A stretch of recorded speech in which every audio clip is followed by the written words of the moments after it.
Hello students, this is Sembala from Maharaja Agarsen School Star.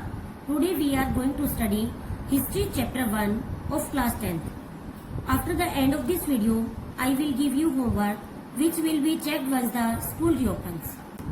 आज हम शुरू करते हैं हमारा फर्स्ट चैप्टर यूरोप में राष्ट्रवाद का उदय।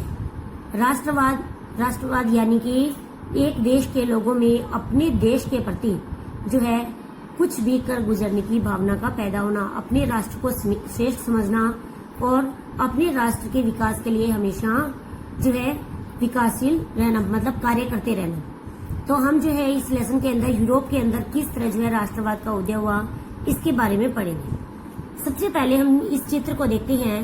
यह चित्र जो है एक फ्रांसीसी कलाकार फ्रेडरिक सारियू के द्वारा बनाया गया है और इसे जो है सन 1848 के अंदर बनाया।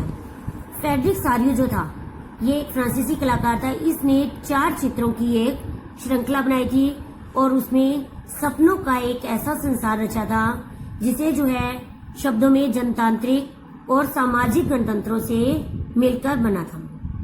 जैसे कि यूरोप के इस पहले चित्र में जो है दिखाया गया है कि किस तरह जो है यूरोप व अमेरिका के लोग सभी उम्र के सभी सामाजिक वर्गों के लोग जो है एक लंबी कतार के अंदर जो है खड़े हैं और वो जो है स्वतंत्रता की देवी की जो है प्रतिमा की वंदना कर रहे हैं। साथ ही साथ जो है इसके अंदर जो है ज्ञानोदय की आप यहाँ ये भी दिखाई दे रहा है कि ज्ञानोदय की मिसाल को पहचान सकते हैं जो उसके हाथ में है। ये मिसाल जो है यहाँ पर है। साथ ही साथ जो है इसमें दूसरे में मनुष्य के अधिकारों का घोषणा पत्र यानी कि मानवाधिकार घोषणा पत्र जो है उसने अपने हाथ में ले रखा है।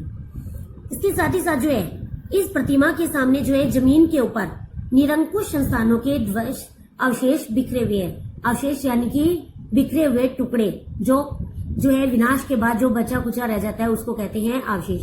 तो ये प्रतिमा के आगे जो है जिसको कहा गया है कि जो निरंकुश यानी कि पहले जो है निरंकुश राष्ट्रवाद था, लोग जो है अपनी राजा जो है अपनी मनमानी करता था, उसके अवशेष बिखरे पड़े हैं। तो यानी कि एक ये कल्पनादर्श समाज की जो है तस्वीर सामने पेश की गई है। कल्पनादर्श समाज किसे कहते हैं? कल्पनादर्श समाज एक ऐसा समाज होता है जिसके अंदर कि एक ऐसे समाज की कल्पना जो इतना आदर्श है कि उसका साकार होना लगभग असंभव सा होता है। यूरोप में राष्ट्रवाद का उदय। यूरोप के अंदर पहले जो है बहुराष्ट्रीय वंशीय साम्राज्यों का प्रभुत्व था। उसके बाद जो है उन बहुराष्ट्रीय वंशीय राज्यों के स्थान पर राष्ट्रवाद का उदय हुआ, क्योंकि यूरोप में लंबे समय से ऐसी आधुनिक राज्य की गतिविधियां और विचार विकसित हो रहे थे जिसमें जो है प्रभुसत्ता एक केंद्रीय शक्ति की थी, लेकिन राष्ट्र राज्य में न केवल उसके शासकों बल्कि उसके अधिकांश नागरिकों के अंदर एक साझा पहचान का भाव विकसित करने और साझा इतिहास या विरासत की भावना थी। यानी कि जो पहले वंशीय साम्राज्य होते थे उसमें केवल वो लोग अपने हित के बारे में सोचते थे, और जबकि राष्ट्र राज्य के अंदर आम नागरिकों की पहचान बनाने, उनके जो है भविष्य के बारे में, उनकी भलाई के बारे में सोचने की भावनाएं विकसित थी। 19वीं सदी के यूरोप में राष्ट्र राज्य और राष्ट्रवाद जो है अस्तित्व में आए। इसके बाद आता है कि राष्ट्र क्या है। अंसन ट्रेनन नामक एक दार्शनिक थे, फ्रांसीसी दार्शनिक। उन्होंने जो है 1882 के अंदर सोबोन विश्वविद्यालय के अंदर जो है अपना एक व्याख्यान दिया था। उसमें उन्होंने राष्ट्र क्या है इसके बारे में अपने विचार रखे। उनके विचार क्या थे? उनका कहना था कि एक राष्ट्र लंबे प्रयासों, त्याग और निष्ठा का चरम बिंदु होता है। शौर्य वीरता से युक्त अतीत महापुरुषों के नाम और गौरव, ये वो सामाजिक पूंजी होती है जिस पर एक राष्ट्रीय विचार आधारित होते हैं।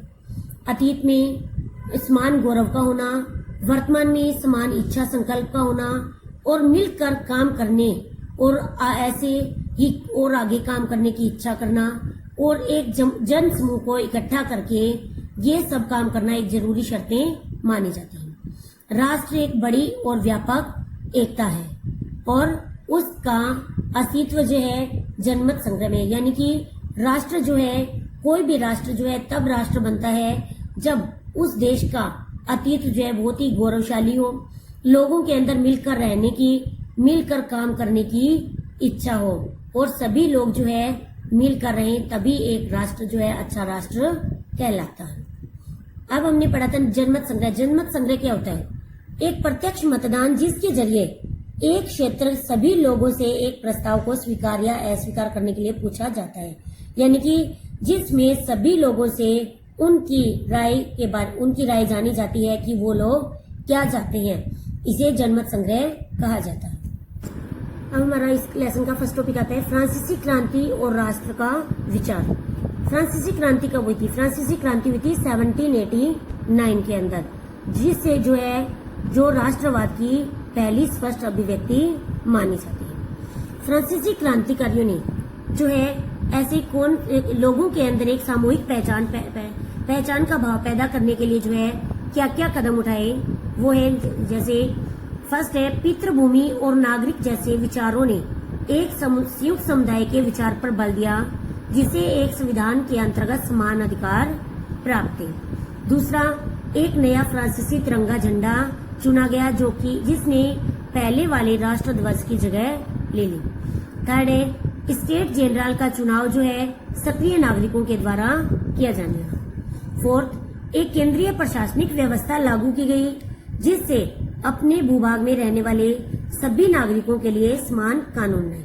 फिफ्थ है क्षेत्रीय बोलियों को हतोत्साहित किया गया, हतोत्साहित यानी निराश किया गया, और पेरिस में फ्रेंच जैसी बोली और लिखी जाती थी वही राष्ट्र की साझा भाषा बन गई, यानी कि फ्रांस के अंदर क्रांतिकारियों ने जो लोगों में जो है एक सामूहिक पहचान बनाने के लिए इन महत्वपूर्ण कदमों पर योगदान दिया। अब आता है नेपोलियन युद्धों की शुरुआत कब हुई? नेपोलियन कौन था? नेपोलियन जो है इसने 1804 के अंदर नागरिक संहिता लागू की, जिसे आमतौर पर नेपोलियन संहिता के नाम से जाना गया। नेपोलियन संहिता के अंदर क्या क्या जो है उसने अपने विचार रखे थे? सबसे पहला था जन्म पर आधारित विशेषाधिकार समाप्त कर दिए, यानी कि जन्म के ऊपर कोई भी जन्म के नाम पर कोई छोटा बड़ा नहीं है, किसी को विशेष अधिकार नहीं दिए जाने चाहिए। दूसरा, कानून के समक्ष बराबरी व संपत्ति के अधिकार को सुरक्षित बनाया, यानी कानून की नजर में सभी लोग बराबर है और सभी का संपत्ति के ऊपर अधिकार है। थर्ड है फ्रांसीसी नियंत्रण के अधीन क्षेत्रों में इस संहिता को लागू किया गया। फोर्थ, कि डच गणतंत्र, स्विट्जरलैंड, इटली और जर्मनी में नेपोलियन ने प्रशासनिक विभाजनों को सरल बनाया, यानी कि जो प्रशासन के आधार पर जो लोगों में बंटवारा किया गया था देश में, उनको आसान बनाया। सामंती व्यवस्था को खत्म कर दिया गया और किसानों को भूदास्तव और जागीरदारी शुल्कों से मुक्ति दिलाई, अर्थात वहां पर जमींदारी प्रथा को समाप्त करके किसानों को जो दूसरों के जमीन पर मजदूर बनकर काम कर रहे थे या जागीरदारों के चंगुल में फंसे हुए थे, उनसे उन्हें मुक्ति दिलाई। शहरों में कारीगरों के श्रेणी संघों के नियंत्रणों को हटा दिया गया। यातायात और संचार व्यवस्था में सुधार किया गया। किसान, कारीगर, मजदूर और नए उद्योगपतियों को नई नई आजादी देखने को मिली, यानी कि नेपोलियन ने जो अपनी संहिता लागू की उसमें मुख्य रूप से इन विशेषताओं को उसने लागू किया।